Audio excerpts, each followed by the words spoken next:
Hi hello నమస్తే welcome back to మన YouTube channel perfect tech in Telugu. So నిన్న మనం ఏమి చూసామంటే ఇఫ్ ఎల్స్ ఇఫ్ చూసాము అన్నమాట.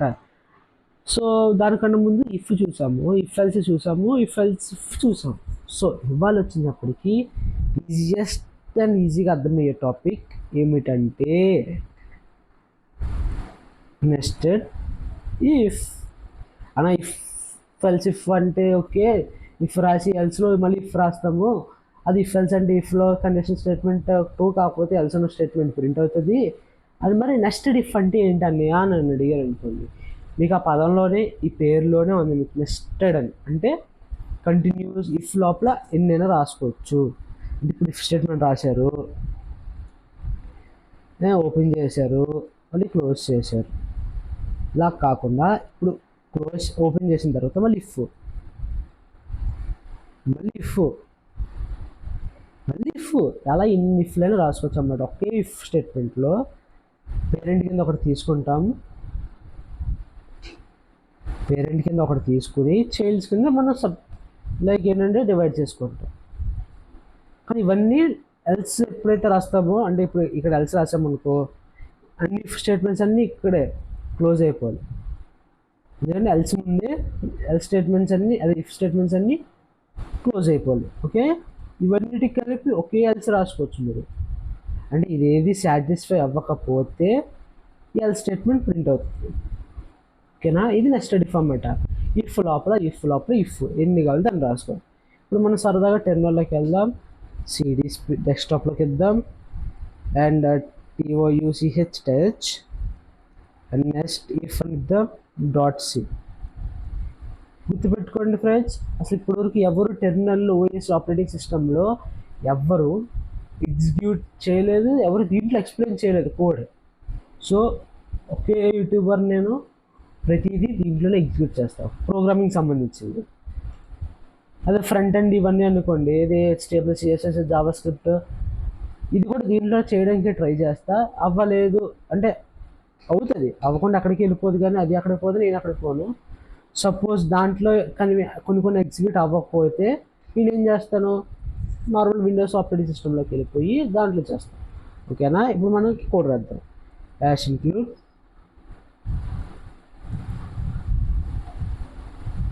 Include stdio.h void main.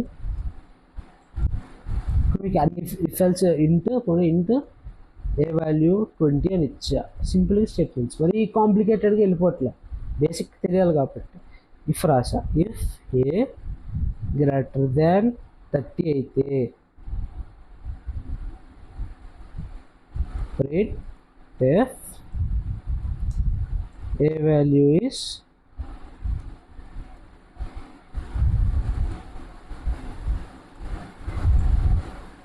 లేదంటే if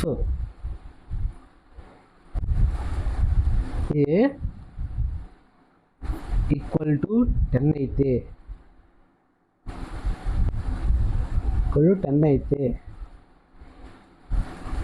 print if A value is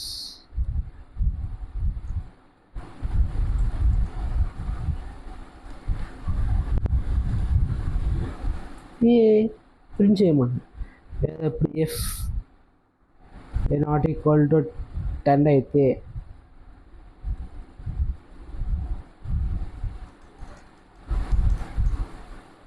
print F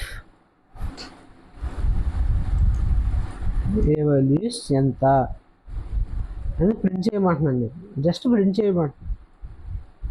okay, just 3 ఇఫ్లు రాసా, ఇఫ్ లోపల ఇఫ్. ఇప్పుడు మనం ఏం చేద్దామంటే ఎగ్జిక్యూట్ చేద్దాం. CC space next if .c ./a.out A values 20. ఇక్కడ ఏమైంది, సో ఈ స్టేట్మెంట్ తప్పు, బికాజ్ ఏ గ్రేటర్ దెన్ 30 కాదు, ఇది ఏ వాల్యూ 10 కాదు, ఇది ప్రింట్ అవ్వలే.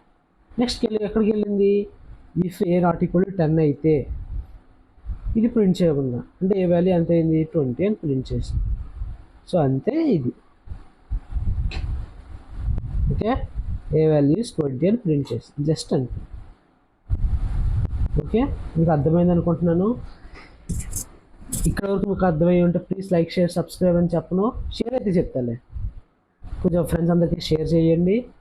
ఇక్కడ కొత్తగా ఒకడు వెరైటీగా చెప్తున్నాడు రా, లైనక్స్ అనే ఓఎస్ ఆపరేటింగ్ సిస్టంలో చెప్తున్నాడు. సో వెళ్ళి చూడండి, ఒకసారి వెళ్ళి చూడండి, నచ్చితే లైక్ చేయండి, షేర్ చేసి సబ్స్క్రైబ్ చేసుకోండి, బాగా చెప్తున్నాడు అని చెప్పండి. ఓకేనా? మీ ఫ్రెండ్స్ బోల్డ్ మంది ఉంటారు, సి నేర్చుకోవాలనో కొత్త విధంగా నేర్చుకొని ఫ్రెండ్లీ నేర్చుతో నేర్చుకుందాము.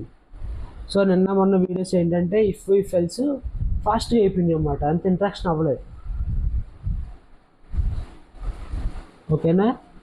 సో ఈ వీడియో మీకు నచ్చినట్టయితే చెప్పినట్టుగా షేర్ చేసేయండి, జాగ్రత్తగా ఏమనుకోకుండా షేర్ చేసి, అంటే మీ వల్ల నాకు ఒక సబ్స్క్రైబ్ కాదు, షేర్ ఒకటి నా వల్ల ఒకటి బాగుపడినా చాలు.